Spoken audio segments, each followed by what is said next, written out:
佳節咧都幾大鑊，我上次就係咁，其實已經好彩，我拉嗰個車門嘅時候開到嘅，嗱有搭嗰啲人就知，通常開唔到啊，傻你去邊？講咗你去邊先？開到㗎，然後個司機大佬咧心情勁好，執到支收工期，咩意思咧？就係佢就嚟收工，去交更啦，而我去嗰目的地咧就係佢經過嘅，即係咩意思咧？就係順路車埋我啫，順路，但係要俾錢嘅 ，OK。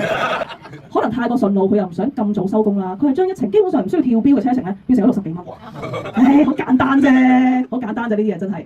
咁就嚟去到目的地啦，咁我住嗰度咧，即係去到目的地咧，都唔係啲咩山卡啦，啲交通情況都好正常。但係就嚟去到佢話唔得入去得唔得啊？嗱，以前咧我個人好火爆，我可能識我啲人知，好似好範圍，而家唔係，你收斂咗啊，鑊晒咁樣。哦，唔緊要，司機大佬就你方便啦，搭的士我預咗要行幾步嘅。唉，車埋你啊，車埋你啊！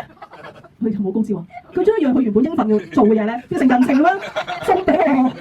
所以其實佢應該明嘅，我亦都明嘅，就係你冇錢的士加價，點解大家會咁嬲咧？其實你唔使搞咁多嘢係嘛？你加嗰幾蚊，你下次兜路嘅時候自己調整下路線就得啦。